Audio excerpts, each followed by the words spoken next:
Dans cette vidéo, je vais t'expliquer pourquoi tu dois passer aux batteries lithium dans ton fourgon aménagé. Et comme d'habitude, je ne vais pas me contenter de dire simplement que c'est mieux, mais je vais rentrer dans les détails avec schéma et calcul à l'appui. Je n'aborderai pas le sujet des systèmes tout intégrés de type EcoFlow, ça fera l'objet d'une vidéo ultérieure. Au total, je vais te donner 6 bonnes raisons de passer au lithium. Mais je vais aussi te parler des limites de cette technologie et de ce que cela impose comme autre installation. Cela fait maintenant quasiment un an que je vis à plein temps dans mon fourgon, qui est aménagé en 100% électrique, donc sans gaz, et je te donnerai aussi mes retours à propos de ce choix encore assez décrié. Alors installe-toi confortablement, parce que ça démarre juste après le jingle. Pour commencer, je vais faire un point rapide sur les notions de capacité nominale et capacité disponible, puisque je vais beaucoup aborder ces notions dans cette vidéo. La capacité nominale, c'est ce qui est écrit sur l'étiquette, 100 ampères-heure par exemple. Alors que la capacité disponible, c'est ce que l'on va pouvoir consommer de l'énergie stockée dans la batterie sans la flinguer ou diminuer sa durée de vie de manière importante.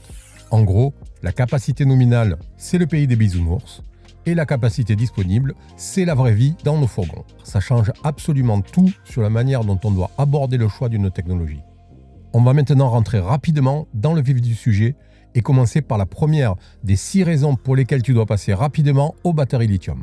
Et cette première raison est très importante. Il s'agit de la capacité disponible d'une batterie de type lithium, LiFePO4 dans ce cas, ce qui veut dire lithium fer phosphate, par rapport à une batterie AGM basique. Pourquoi je dis basique à propos de l'AGM ?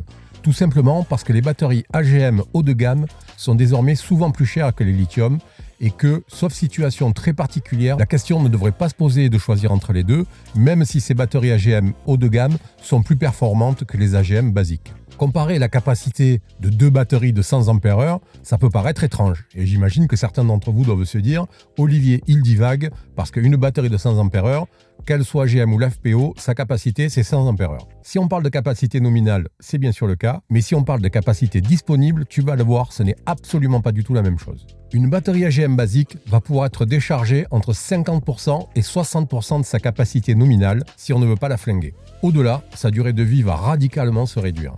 Comme je disais, c'est un peu différent sur les batteries haut de gamme de type Victron par exemple, mais les tarifs les disqualifient de mon point de vue face au lithium, donc ça n'a pas d'intérêt d'en discuter. Pour revenir à la capacité de décharge d'une batterie AGM basique, je vais prendre 60% comme capacité disponible par rapport à sa capacité nominale, ce qui est déjà beaucoup et ne lui permettra pas d'avoir une durée de vie correcte. Donc, si on prend une batterie AGM de 100 ampères-heure de capacité nominale, on aura au final une capacité disponible de 60 ampères-heure. Ça pique un peu, hein ? 60 ampères-heure, c'est pas grand-chose. Et ça couvre tout juste la consommation quotidienne d'une glacière à compression. Si on prend maintenant une LiFePO4, donc une lithium, de la même capacité nominale, soit 100 ampères, on pourra la décharger à 80% sans risquer de l'abîmer et en restant dans une durée de vie supérieure à celle annoncée pour ce type de technologie. Mais j'y reviendrai plus tard. Donc une batterie LiFePO4 de 100 ampères-heure nominale aura une capacité de 80 ampères-heure disponible. C'est déjà plus acceptable puisque ça fait 33% de plus que l'AGM. Et encore, j'ai pris un chiffre favorable pour l'AGM et défavorable pour la LiFePO4 puisque cette dernière pourra fréquemment descendre jusqu'à 90% de taux de décharge sans que ça remette en cause vraiment sa durée de vie. Mais, et c'est là que c'est intéressant, ce n'est pas tout. Parce qu'il y a une subtilité supplémentaire que peu de gens prennent en compte, à savoir la tension nominale des 2 types de batteries. Lorsque l'on parle en ampères-heure, on passe à côté de la capacité réelle d'une batterie qui doit plus être étudiée en watts-heure pour éviter les erreurs d'interprétation dues à la tension de la batterie. Si tu as regardé mes autres vidéos techniques, tu connais la formule P égale U que multiplie I, qui permet de déterminer la puissance, P en watts, en fonction de la tension, U en volts, et de l'intensité, I en ampères. La tension nominale d'une batterie est donnée au repos et pour un cycle de décharge complet, ce qui est doublement trompeur parce qu'une batterie de service n'est quasiment jamais au repos et qu'on ne la décharge jamais à 100%. Donc ici, je vais plutôt prendre la tension moyenne dans la plage de décharge au repos. Donc c'est encore un peu biaisé parce que c'est au repos et ça va se faire en fonction de la technologie de chaque batterie. Pour une batterie AGM, on aura une tension moyenne de 12,3 volts à 70% de charge. 70% de charge, c'est la moitié de la capacité disponible si on considère notre limite basse à 40%. Pour une batterie LiFePO4, notre tension moyenne sera de 13,1 volts à 60% de charge, soit là aussi la moitié de la capacité disponible en prenant une limite basse à 20%. Donc, notre capacité nominale en wattheure pour chaque batterie est la suivante. Pour l'AGM, on a 12,3, c'est sa tension moyenne, que multiplie 100, c'est sa capacité nominale, que multiplie 0,6, c'est le coefficient qui permet de déterminer la capacité disponible. Pour la lithium, on a 13,1, c'est la tension moyenne, que multiplie 100, la capacité nominale, que multiplie 0,8, donc soit un total de 1048 wattheures. Et donc on voit bien que si on compte en wattheures, la différence de capacité, c'est plus la même. Tout à l'heure, en comptant en ampères-heure, on avait 33% d'écart de capacité, alors que là, on a un écart de 42%. Tout simplement parce que la tension moyenne de la batterie lithium va être supérieure à la tension moyenne de la batterie AGM. Et du coup, la capacité de stockage va être un petit peu meilleure. Donc rien que sur ce premier point, à capacité nominale égale une batterie lithium ayant 42% de capacité disponible supplémentaire, tu devrais commencer à être convaincu de l'intérêt du lithium. Mais tu vas voir, on est loin, même très loin d'avoir fait le tour.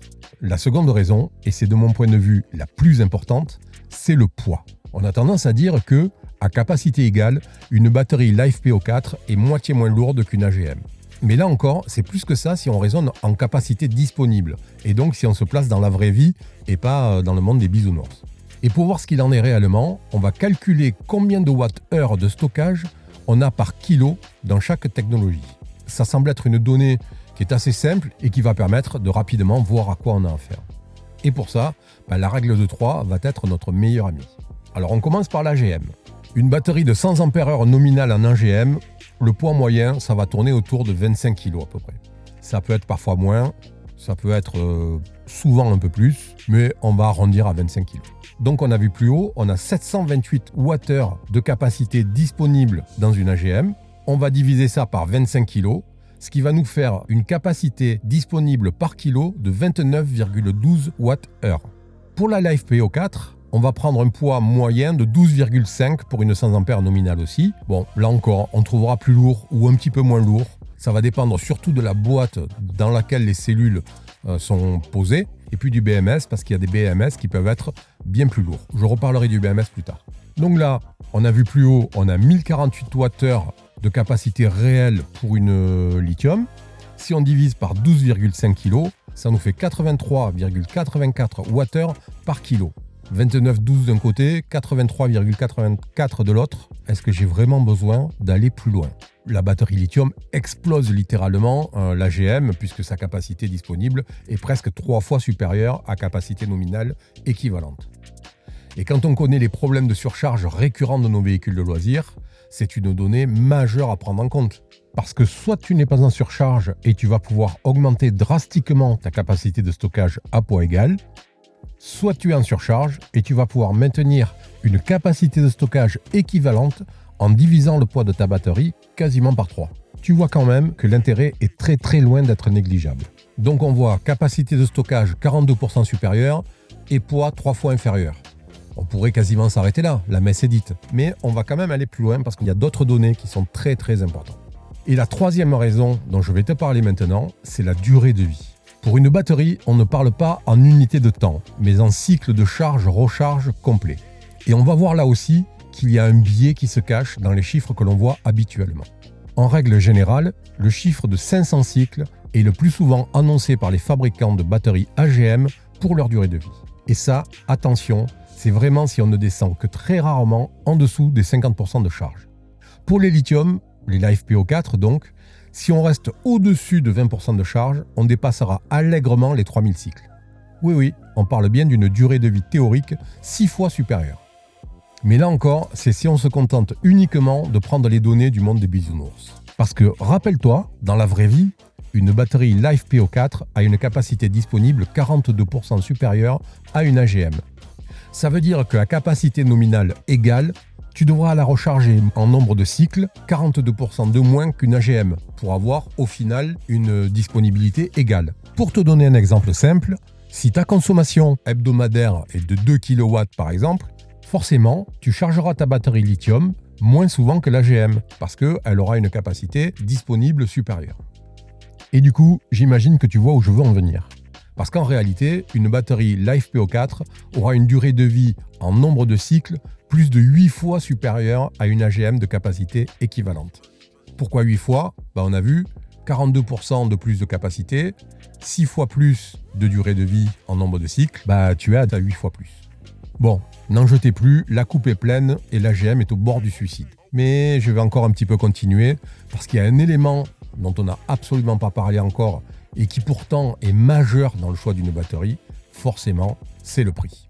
Alors là, tu te dis, le Olivier, il va pas s'en sortir parce qu'une batterie lithium, c'est forcément plus cher qu'une AGM et du coup, cette dernière va reprendre du poil de la bête. Eh bien, détrompe-toi parce que si on va au bout du raisonnement, c'est encore un désastre pour l'AGM. On va faire une petite parenthèse quand même, parce que c'est important. Prendre le prix brut d'une batterie au magasin en se basant uniquement sur sa capacité nominale, ça n'a pas vraiment de sens en fait. Mais en vérité, ça en a un et il est très important. C'est simplement l'argent que tu as disponible pour la payer au moment où tu en as besoin. Oui, une batterie AGM, si elle vaut 100 € de moins à capacité équivalente qu'une batterie lithium et que ces 100 € de plus, tu les as pas disponibles et que tu as besoin de cette batterie, forcément, tu vas prendre la batterie AGM. Et ça, je l'entends absolument. C'est-à-dire, je vais pouvoir faire toutes les démonstrations techniques et scientifiques possibles. Ça ne changera rien à ce problème-là. Et ça, j'en ai parfaitement conscience. Mais il faut quand même garder à l'esprit que dans la réalité, aujourd'hui, le tarif des batteries lithium est pas nettement supérieur à celui des AGM. Ça se joue quelques pourcents, peut-être quelques dizaines de pourcents. Mais c'est pas du simple au double ou du simple au triple. Parce que les batteries, l'AFPO se développent tellement rapidement, il y a tellement de production aujourd'hui sur le marché que leur coût de revient est en train de baisser de manière monstrueuse, notamment avec les voitures électriques, mais pas que. Et du coup, on a une quantité de cellules qui sont disponibles sur le marché qui deviennent de plus en plus importantes. Et donc, la loi de l'offre et de la demande fait que les prix de l'offre sont un petit peu plus faibles. Et puis, si tu as vraiment un problème financier pour acheter une batterie, tu vas pas aller prendre une AGM, tu vas aller prendre une batterie plomb de base. Parce que celle-là, elle va être vraiment moins chère. Alors c'est une technologie pourrie, il va falloir y foutre de l'eau déminéralisée dedans. Elle aura une durée de vie encore inférieure à celle de l'AGM. Elle aura une capacité un petit peu inférieure encore à celle de l'AGM. Donc on est bien d'accord, c'est pas une bonne solution. Mais si tu n'as pas les moyens de te payer mieux, c'est la seule solution. Encore une fois, je ne vais pas remettre ça en question. Et bien entendu, chacun va faire en fonction de ses moyens. Donc maintenant, on referme la parenthèse et on va revenir dans notre position AGM LiFePO4 qui est l'objet de cette vidéo. Et la différence de prix, désormais minime, même si on prend le prix brut, ouvre la porte à une comparaison plus approfondie. Et pour ça, on va calculer le prix du kilowattheure sur la durée de vie probable de la batterie. C'est un indice extrêmement pertinent qu'on utilise dans beaucoup d'autres domaines. Dans l'industrie, on utilise ça de manière assez importante parce qu'il va permettre de comparer des prix de revient entre des technologies qui sont totalement différentes. On a vu que la batterie AGM de 100 Ah nominale, elle permettait de tirer 738 Wh par cycle de décharge. Et comme elle a une durée de vie théorique de 500 cycles, sa capacité totale disponible sur sa durée de vie sera donc de 0,738 kWh que multiplie 500 cycles, soit 369 kWh au total. Pour la LiFePO4, de 100 A nominal, on a un total disponible de 1,048 kWh sur 3000 cycles. Donc 1,048 que multiplie 3000, soit 3144 kWh de capacité totale sur sa durée de vie. T'as compris, là aussi, l'AGM se fait littéralement exploser parce qu'on a globalement une capacité disponible sur la durée de vie de la batterie 8 fois et demi supérieure en lithium qu'en AGM. Donc même si le prix venait à être 2 fois plus important, ce qui n'est plus le cas, on sera encore plus de 4 fois moins cher pour la technologie LiFePO4 que pour la technologie AGM. Donc tu vois, même si on rentre dans la question du prix, en fait, l'AGM ne s'en sort pas. Sauf encore une fois, si tu n'as pas les moyens de mettre de l'argent dans une batterie lithium, ce que j'entends très bien. Donc on a vu capacité réelle, poids, durée de vie et prix au kilowattheure sur la durée de vie. Tu vois bien qu'il n'y a absolument pas photo. Alors, j'avais prévu d'aborder 6 raisons, mais la vidéo, elle est déjà un petit peu longue et les 4 premières, franchement, elles sont largement suffisantes pour faire un choix. Les 2 autres, c'est les intensités de charge et les intensités de décharge possibles sur chacun des types de batteries. Et là encore, c'est extrêmement favorable au lithium. Donc si tu as de gros consommateurs et ou de grosses capacités de recharge, il n'y aura pas photo. Il faut passer au lithium parce que l'AGM ne supportera pas qu'on tire 200 ampères sur une batterie de 200 ampères. Donc voilà, il n'existe aujourd'hui aucune raison de privilégier une batterie AGM à une LiFePO4 pour un véhicule de loisir. Sauf, encore une fois, si, au moment du remplacement, tu n'as pas les moyens de mettre une LiFePO4, mais à ce compte-là, je te conseille de mettre une batterie au plomb de base, la moins chère possible, le temps que tes finances retrouvent un niveau suffisant pour changer de technologie. Alors, je me suis un peu moqué du monde des bisounours depuis le début, et je ne vais pas y tomber moi-même. C'est-à-dire que je ne peux pas te vanter tous les avantages de la technologie LiFePO4 sans t'expliquer les inconvénients qu'elle pose, parce que oui, il y en a. Même si cette technologie est nettement supérieure et nettement plus intéressante que l'AGM, il n'empêche que passer au lithium, ça impose certaines choses. Le premier inconvénient dont il faut que je te parle, c'est le risque. Alors oui, la technologie LiFePO4 à cellules prismatiques est très fiable et avec un bon BMS, donc le BMS c'est le Battery Monitoring System, il n'y a quasiment aucun risque d'incendie en cas de mauvaise utilisation. Parce que si on tire trop, le BMS va couper, si on charge trop, le BMS va couper, si la température n'est pas bonne, le BMS va couper, donc le risque il est extrêmement faible en cas d'utilisation normale. Par contre, il faut garder à l'esprit qu'en cas de choc violent, et donc si quelque chose venait à transpercer une des cellules prismatiques de la batterie, alors là, c'est pas la même chose. Parce que le risque d'incendie devient vraiment, pour le coup, très important. Enfin, on pourrait quasiment pas l'éviter, on va dire. Et comme dans une batterie, on va avoir 4 cellules côte à côte, si on en transperce une, le feu va prendre et puis il va venir contaminer les 3 autres cellules. Donc ça va vite devenir problématique. Faut pas psychoter là-dessus. Les accidents sont extrêmement rares dans ce domaine parce que déjà, tu vas avoir la boîte de la batterie. Les cellules prismatiques sont elles-mêmes enfermées dans une boîte plastique assez solide. Il faut vraiment une situation extraordinaire pour que ça puisse se passer. Mais on est obligé d'aborder le sujet. Et donc ça va avoir de l'importance notamment dans le choix d'implantation de la batterie. On va éviter d'aller l'implanter à proximité immédiate d'une tôle qui donne sur l'extérieur, parce qu'en cas de choc avec un autre véhicule ou un mur ou n'importe quoi, si la batterie elle est vraiment contre la carrosserie, il y a un risque. Et puis, on va éviter d'aller stocker des objets un peu problématiques juste à côté. Donc, si tu as une grosse pioche, par exemple, évite de la stocker juste à côté de la batterie lithium. Ça me semble quand même être plutôt du bon sens dans tous les cas, d'accord ? Même si tu as une batterie au plomb. Alors, on peut rajouter à ce premier inconvénient un premier inconvénient bis, en fait, qui est toujours le risque d'incendie, mais qui est plus lié cette fois-ci à l'endommagement de la batterie, mais au court-circuit. Il faut savoir qu'une batterie lithium va être capable de fournir une intensité nettement plus importante qu'une batterie AGM. Une batterie lithium de 200 ampères-heure, par exemple, va pouvoir fournir en pic 400 ampères sans aucun problème. 400 ampères, instantané, ça fait des grosses étincelles, ça colle le métal, quoi. Là, c'est pareil, quand on est équipé en batterie lithium, il faut vraiment bien travailler son circuit électrique de manière à ce que il n'y ait pas de risque de court-circuit. Donc on va bien isoler l'épaule, on va faire en sorte qu'il n'y ait pas d'objets métalliques qui puissent tomber sur les câbles et ce genre de choses. Et surtout, ce qu'on va faire, c'est que à la sortie positive de la batterie, le plus près possible du connecteur, on va installer un fusible de la bonne intensité. Et c'est lui qui va protéger totalement la batterie en fait.